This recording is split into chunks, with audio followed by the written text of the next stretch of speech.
خزانے، بتاؤ اے مفلسو کہ پھر کیوں تمہارا دل اضطراب میں ہے؟ ارے کیوں مانگے دنیا والوں سے، کیوں جائیں دنیا والوں کے پاس؟ میرے آقا وہ ہیں جن کے در سے تاجدار پلتے ہیں۔ اس گلی کا گدا ہوں میں جس میں مانگتے تاجدار پھرتے ہیں، کیوں جہاں کے تاجداروں خواب میں دیکھی وہ شے جو آج جھولیوں میں گدایان در کی ہے۔ ارے آقا کا در جب موجود ہے تو دنیا والوں سے کیوں مانگنا ہے؟ ہم نے اللہ سے مانگنا ہے، اللہ کے حبیب علیہ الصلوۃ والسلام کی بارگاہ میں التجا کرنی ہے، اور وہ بھی اس لیے کرنی ہے کہ اللہ نے یہ در دکھایا ہے، وہی رب ہے جس نے تجھ کو ہم تن کرم بنایا، ہمیں بھیک مانگنے کو تیرا آستاں بتایا، تجھے حمد ہے خدایا۔ تو ہمیں دنیا والوں سے زندگی بھر ایک اصول بنا لو اپنا، خودداری ہونی چاہیے نا۔ خوددار کو غیب سے عطا کیا جاتا ہے۔ اللہ سے یہ دعا مانگو، یا اللہ مجھے بانٹنے والا بنانا، مجھے دینے والا بنانا، کبھی مانگنے والا نہ بنانا۔ پھر دیکھو تمہاری عزت بھی بڑھتی ہے، تمہاری روزی میں بھی برکت ہو جائے گی۔ تو بہرحال اللہ ہمیں کبھی کسی کا محتاج نہ بنائے، غیب کے خزانوں سے عطا فرمائے۔ درود پاک پڑھتے رہیے، جھولیاں بھری جاتی رہیں گی۔ ایک بار پھر محبت کے ساتھ باواز بلند درود پاک پڑھ لیں، صلو علی الحبیب محمد صلی اللہ علیہ وسلم۔ آج ماشاءاللہ درود پاک پر کافی زبردست کلام ہوا۔ ایک اور شاندار وظیفہ، اللہ اکبر، بلکہ شاید میں یہ کہوں تو غلط نہیں ہوگا کہ افضل ترین وظیفہ، جی ہاں، آج اس پر بات کریں گے، اور وہ کتنا اہم ہے ہماری زندگی میں، ہمارے ایمان کے لیے، وہ بھی انشاءاللہ پتہ چل جائے گا۔ صحابی رسول حضرت شداد بن اوس رضی اللہ تعالیٰ فرماتے ہیں کہ ہم صحابہ کرام علیہ رضوان اللہ پاک کے آخری نبی رسول ہاشمی صلی اللہ تعالیٰ علیہ وسلم کی خدمت میں حاضر تھے۔ آپ علیہ الصلوۃ والسلام نے ہم سے پوچھا، حل فیکم غریب، کیا کوئی تم میں اجنبی تو نہیں بیٹھا؟ تو صحابہ کرام نے کہا نہیں حضور، ہم سارے مسلمان ہی ہیں اور کوئی غیر نہیں ہے۔ تو نبی پاک علیہ الصلوۃ والسلام نے فرمایا اچھا ایسا کرو، دروازے بند کر دو۔ صحابہ نے دروازے بند کر دیے۔ اب آپ علیہ الصلوۃ والسلام نے فرمایا ارفعوا ایدیکم وقولوا لا الہ الا اللہ، ہاتھ اوپر اٹھا لو اور لا الہ الا اللہ پڑھنا شروع کر دو۔ حضرت شداد بن اوس کہتے ہیں ہم سب نے ہاتھ اوپر اٹھائے اور کلمہ پاک پڑھنا شروع کر دیا۔ کچھ دیر اسی طرح ہم ذکر کرتے رہے، نبی پاک ذکر کرواتے رہے، اور اس کے بعد مالک جنت قاسم نعمت صلی اللہ تعالیٰ علیہ وسلم نے خوشخبری سناتے ہوئے فرمایا ابشروا فإن اللہ قد غفر لکم، تمہیں بشارت ہو کہ بے شک اللہ پاک نے تمہیں بخش دیا ہے۔ مزید آپ علیہ الصلوۃ والسلام نے یہ بھی فرمایا کہ الحمدللہ، اے اللہ پاک تو نے مجھے یہ پاکیزہ کلمہ دے کر بھیجا، اسے پڑھنے کا حکم دیا اور اس پر جنت کا وعدہ بھی فرمایا، بے شک تو اپنے وعدے کے خلاف نہیں کرتا۔ سبحان اللہ۔ تو کلمہ طیبہ افضل الذکر لا الہ الا اللہ، اس کے کمال کے فضائل ہیں۔ کیا خوبصورت شعر شاعر لکھتے ہیں نا، حسبی ربی جس نے کہا فیض کے دریا کو پایا، گوہر مقصد ہاتھ آیا، لا الہ الا، کھل جائیں در جنت کے، دوزخ کی سب آگ بجھے، دل سے کوئی ایک بار کہے لا الہ الا اللہ، پڑھو لا الہ الا اللہ، لا الہ الا اللہ۔ سبحان اللہ۔ کلمہ طیبہ کے بہت فضائل ہیں، یاد رہے یہ افضل ترین ذکر بھی ہے، بہترین وظیفہ بھی ہے۔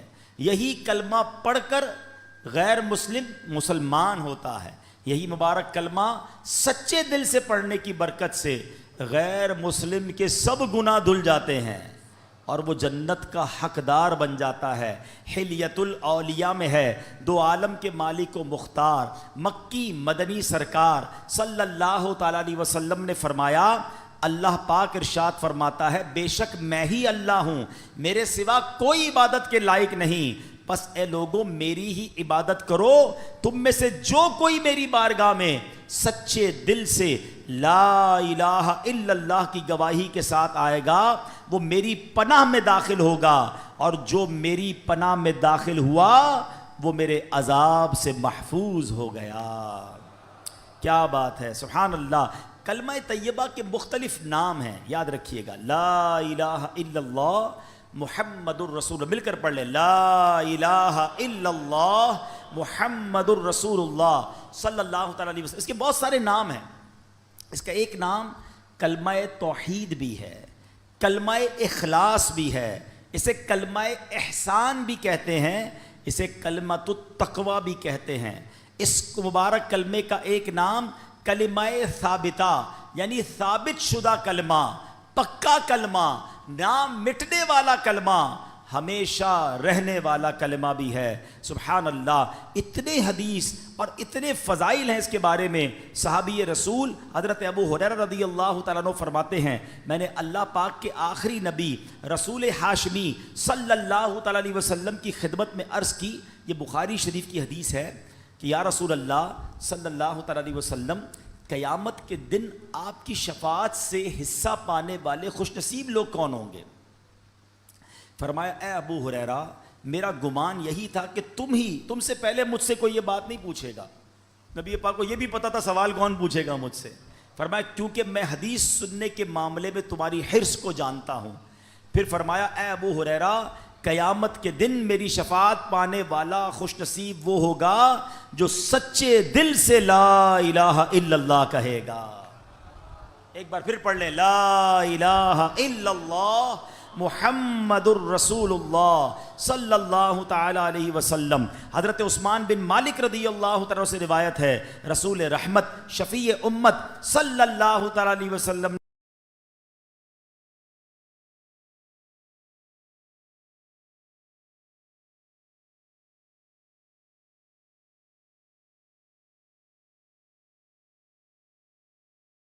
نے فرمایا، جو بندہ صرف اور صرف اللہ پاک کی رضا کی خاطر لا الہ الا اللہ کہے، بے شک اللہ پاک اس پر دوزخ حرام فرما دیتا ہے۔ ایک بار پھر پڑھ لیں، لا الہ الا اللہ محمد الرسول صلی اللہ تعلموا انہ لا الہ الا اللہ دخل الجنہ، یعنی جو اس حال میں مرا کہ وہ جانتا ہے اللہ پاک کے سوا کوئی عبادت کے لائق نہیں تو وہ جنت میں داخل ہوگا۔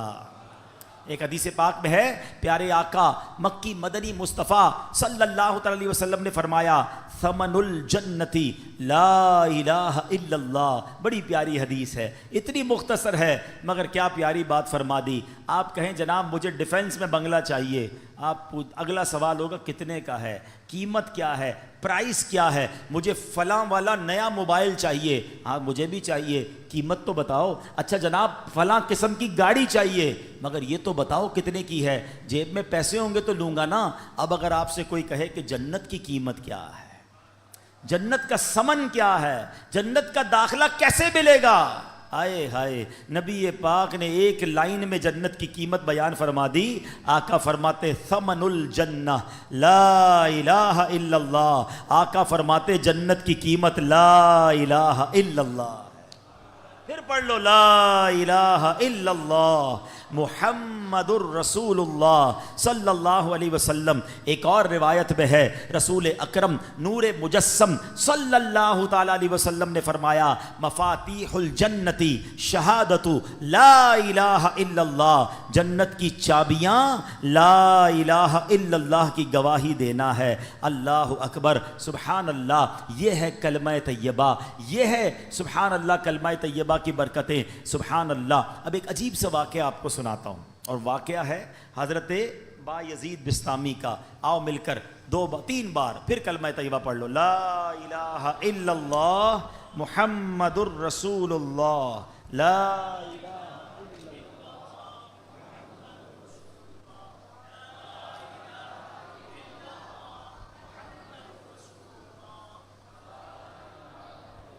واہ واہ واہ، پڑھتے رہا کرو یار، زبان کو عادی بناؤ۔ پتہ ہے آپ کو، ابھی آگے حدیث سنو گے آپ، افضل الذکر، لوگ پوچھتے ہیں نا یا سب سے افضل ذکر بتائے. حدیث کے الفاظ ہیں افضل الذکر لا الہ الا اللہ.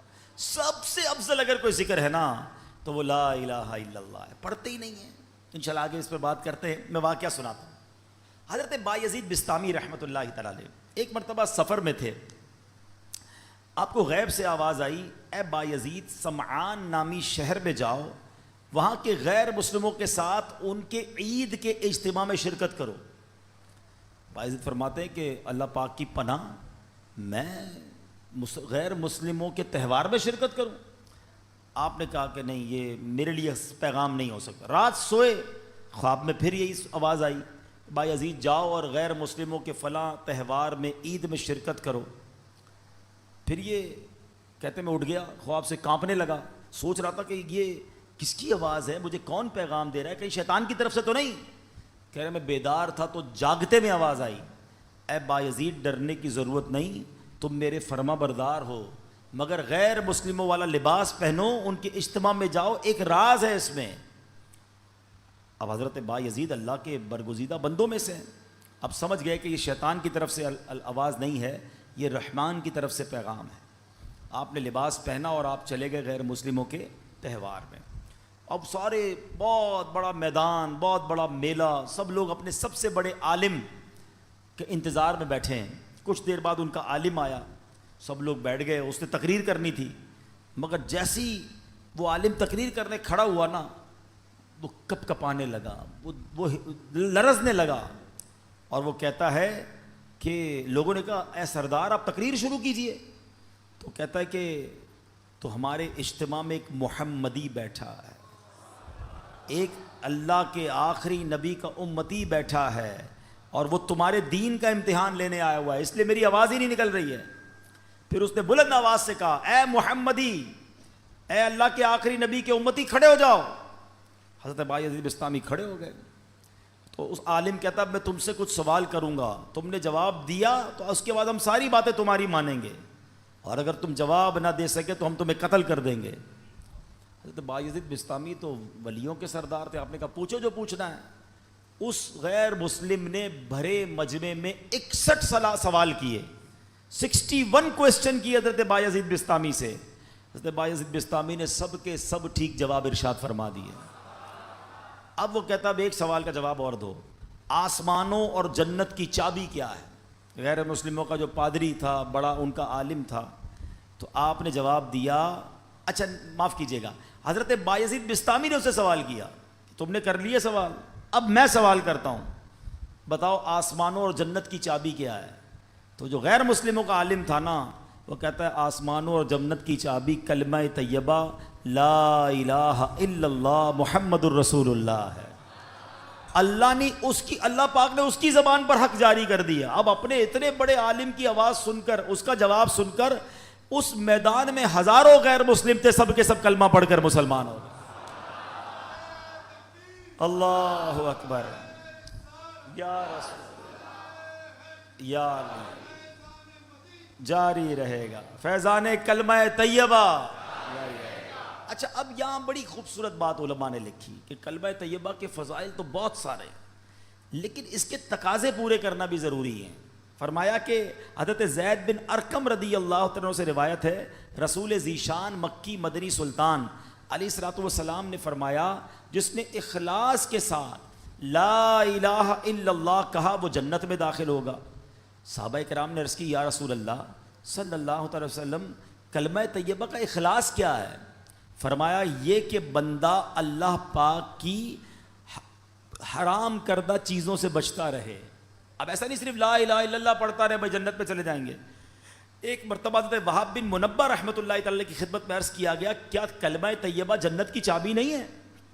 فرمایا کیوں نہیں ہے, بالکل ہے, لیکن ہر چابی کے دندانے ہوتے ہیں نا, اگر تم ان دندانوں کے بغیر تالا کھولنا چاہو گے تو تالا نہیں کھلے گا.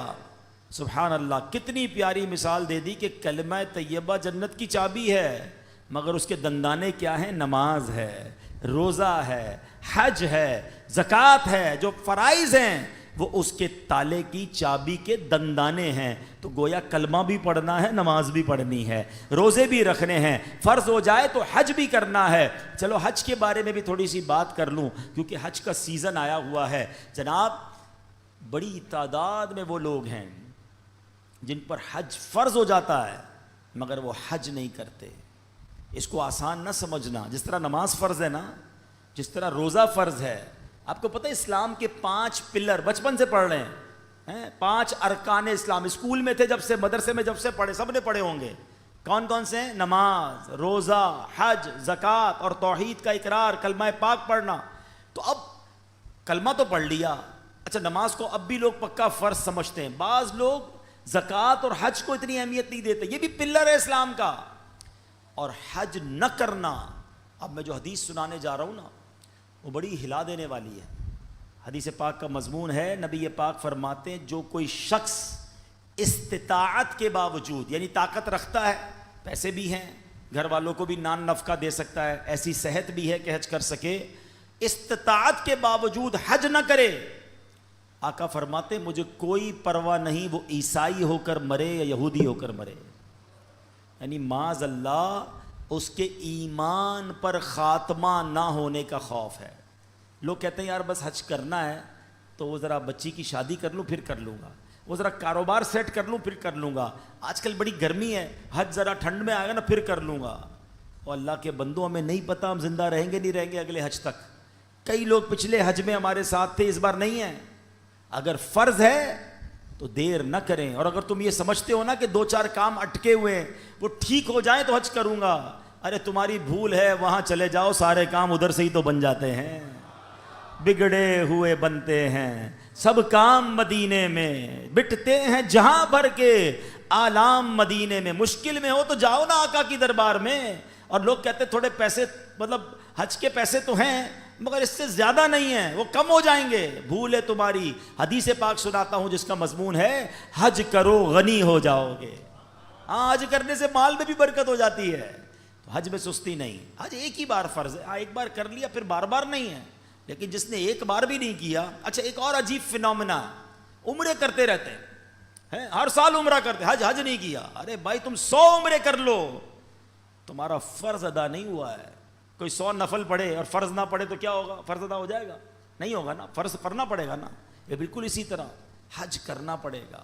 اور میں آپ کو سچ بتاؤں, کسی عاشق رسول کے ساتھ حج کر لیا نا, پھر حج کی بار بار کیے بغیر چین آئے گا نہیں. حج کا مزہ بھی اور ہے, حج کا لطف ہی اور ہے. عرفات کا میدان, مزدلفہ کی راتیں, مینا کی بہاریں, آؤ جمعرات کی رات ہے, حج کا ذکر ہوا ہے. اللہ سے دعا کرتے ہیں اللہ کلمہ پاک کی برکت سے اسی سال ہم سب کو حج نصیب فرما دے. اے اللہ تیرے خزانوں میں کمی نہیں, ہمیں اسی سال تیرے گھر آ کر لبیک پڑھنا بھی نصیب فرما دے.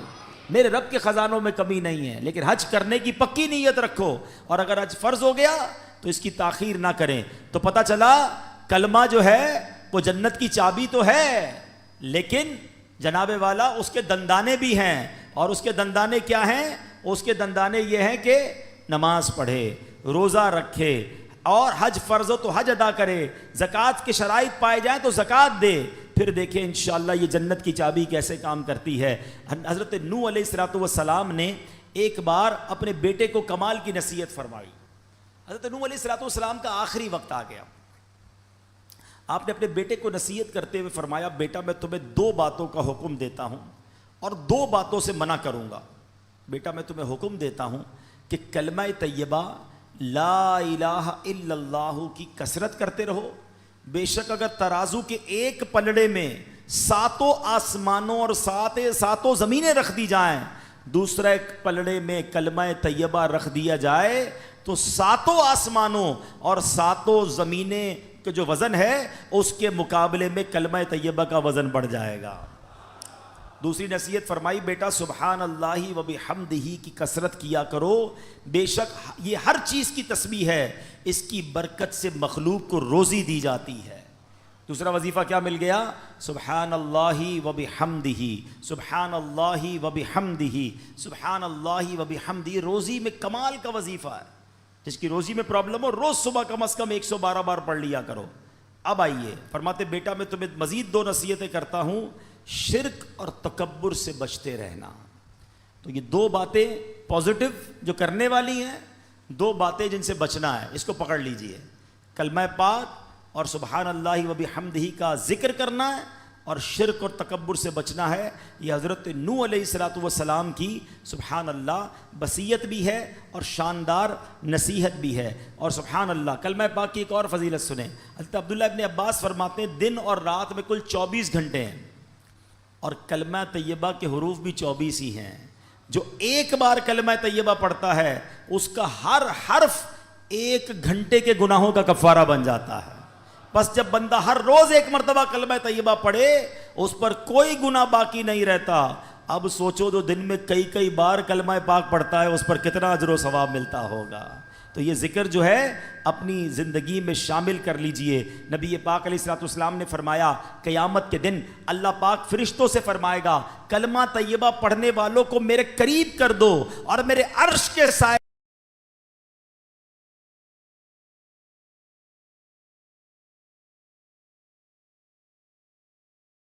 میں جگا دو, بے شک میں ان سے محبت کرتا ہوں. اللہ کا محبوب بننا ہے تو کلمہ پاک کا ورد کیجئے.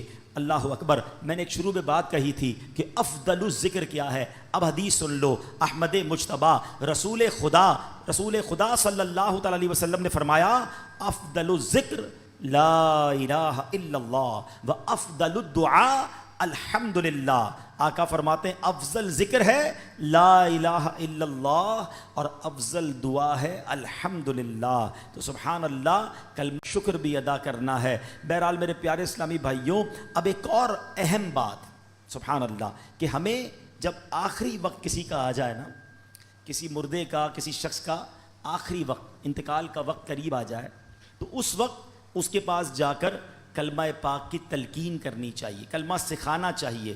نبی پاک کا فرمان لقنوا موتاکم لا الہ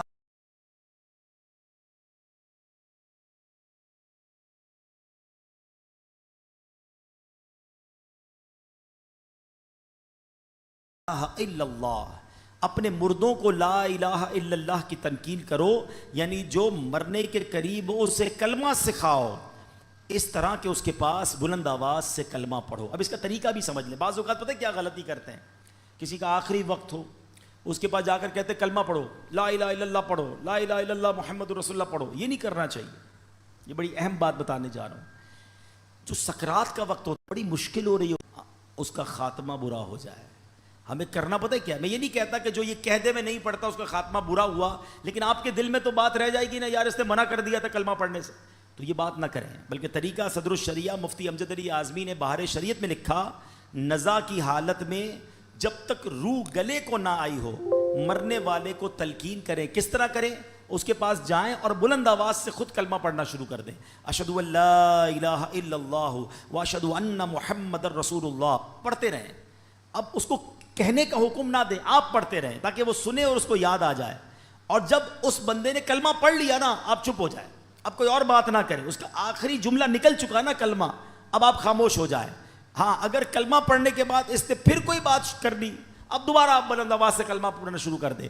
کوشش کریں کہ اس کا آخری کلام جو ہے وہ لا الہ الا اللہ محمد الرسول اللہ صلی اللہ تعالیٰ علیہ وسلم ہو جائے. اللہ مجھے اور آپ کو مرتے وقت بھی کلمہ نصیب فرمائے. کس کس کی تمنا ہے مرتے وقت کلمہ پڑھنا ہے؟ سبحان اللہ. آج کل پڑھتے ہو؟ مرتے وقت سب کو پڑھنا ہے. روزانہ کتنی بار پڑھتے ہو؟ آج کا بیان نکال دیں, آج کے بیان میں تو ماشاءاللہ کئی بار ہم نے پڑھ لیا. آپ چوٹ کرنے کے لیے کہہ رہا ہوں, پچھلے ایک ہفتے میں کتنی بار کلمہ پڑھا ہے؟ اپنے آپ کو جواب دینا, مجھے جواب مت دینا. تمنا کیا ہے کہ مرتے وقت کلمہ پڑھوں, آخری زبان پر کلمہ پاک ہو. زندگی میں نہیں پڑھنا ہے. کتنی فضیلتیں سن لی, افضل الذکر کہا گیا اس کو. اور ایک بات یاد رکھنا, مرتے وقت تو ویسے ہی پڑھنا مشکل ہوگا. ہاں زبان بھاری ہو جائے گی. آپ نے دیکھا بخار میں الفاظ نہیں نکلتے, سر میں درد ہو تو بات کرنے کو جی نہیں چاہتا, پیٹ میں درد ہو زیادہ بندے کی منہ سے بات ہی نہیں نکلتی ہے. ارے یہ پیٹ کا درد, سر کا درد, بخار کچھ نہیں ہے. اللہ عافیت رکھے. کتابوں میں لکھا موت کا ایک جھٹکا تلوار کے 1000 وار سے زیادہ سخت ہے. کیسے پڑھو گے کلمہ جب پوری زندگی نہیں پڑھتے تھے؟ یہ سوچنے والی بات ہے. ایک بزرگ کی بات مجھے ایسی دل پہ لگی ہے, یقین کریں. کیا جملہ کہہ گئے, کہتے ہیں اپنی زبان کو کلمے کا عادی بناؤ تاکہ جس دن زبان بھاری ہو جائے اس دن تمہاری زبان سے کلمہ ادا ہو جائے. عادت ہوگی تو نکلے گا نا, عادت ہی نہیں ہے کلمہ پڑھنے کی, کئی کئی دن گزر جاتے ہیں. ارے ہونا کیا چاہیے کہ میں صبح ایک تسبیح کلمہ پاک کی پڑھوں, شام ایک تسبیح کلمہ پاک کی پڑھوں, جب موقع ملے زبان سے لا الہ الا اللہ محمد الرسول اللہ نکلتا رہے. پڑھتے ہی نہیں ہیں. اچھا اس کو میں ایک اور طریقے سے سمجھاتا ہوں. یہ جو گندی محفلیں, بری محفلیں, برے دوستوں کے ساتھ بیٹھتے نا, نہ بیٹھا کرو. ہیں گانے سننا, فلمیں دیکھنا, غیبتیں کرنا, گالیاں دینا. پہلے ایک بات یاد رکھیں, یہ جو ہمارا دماغ ہے نا, کمپیوٹر کا سی پی یو پتہ ہے اس میں کیا ہوتا ہے, ڈیٹا ہوتا ہے, آپ سرچ کریں وہ نکال کے دے دیتا ہے. یہ دماغ اللہ پاک نے ایسا کمپیوٹر دیا ہے ہمیں, ایسا سی پی یو دیا ہے جس کو ڈیلیٹ کرنے کی بھی حاجت نہیں ہے. دنیا کے موبائل بھر جاتے ہیں, بھائی تھوڑی سی ویڈیو ڈال دو, کمپیوٹر میں جگہ ختم ہو جاتی ہے. 50 سال کا ہو گیا ہوں میں, میرے بچپن کی ویڈیو بھی دماغ میں موجود ہے. سب کے ساتھ ایسا ہے نا.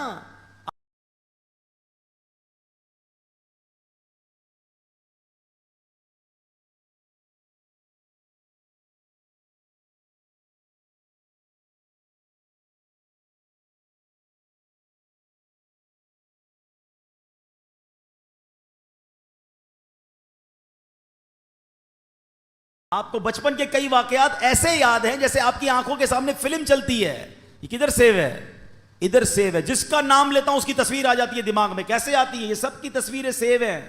دنیا بھر کے ممالک دیکھے, وہ دماغ میں سیو ہیں. سب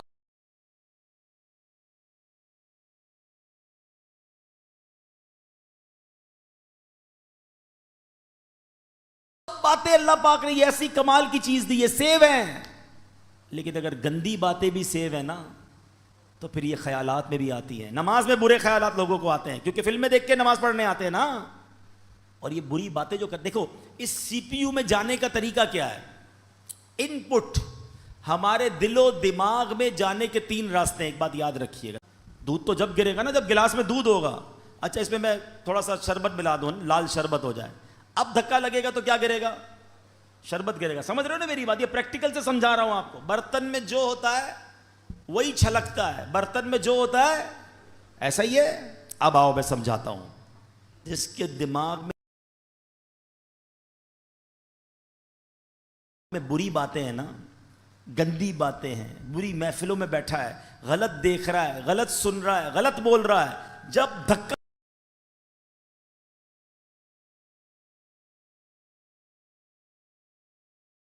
لگتا ہے نا پھر وہی باہر نکلتا ہے. آپ دیکھ لیں, اچھے خاصے نیک نمازی جھگڑا ہو جائے کسی سے, ارے باپ رے باپ, ایسی گالیاں نکلتی ہے, بندہ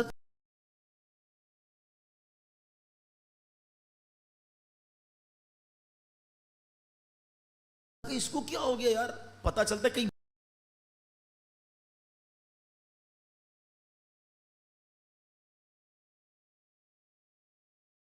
بیٹھتا ہے, گالیاں سنتا ہے, ٹھیک ہے نا.